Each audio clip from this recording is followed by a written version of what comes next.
What is your name? Wing Commander Abhinandan. Okay. I hope you have been treated well over here with us. Yes, I have, and I would like to put this on record. And I will not change my statement if I go back to my country also. The officers of the Pakistani army have looked after me very well. They are thorough gentlemen, starting from the captain who rescued me from the mob and from his jawan, from his soldiers, and thereafter the officers into the unit which I was taken to.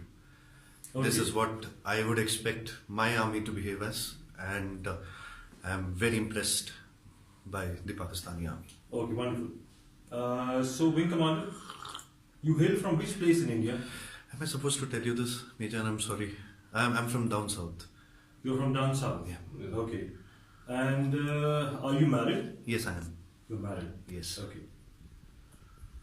I hope you like the tea. The tea is fantastic. Thank you. Okay. And now coming over to some specifics. Which aircraft you were flying? I'm sorry, Major. I'm not supposed to tell you this, but I'm sure you found the wreckage. And what was your mission? I'm sorry, I'm not supposed to tell you this.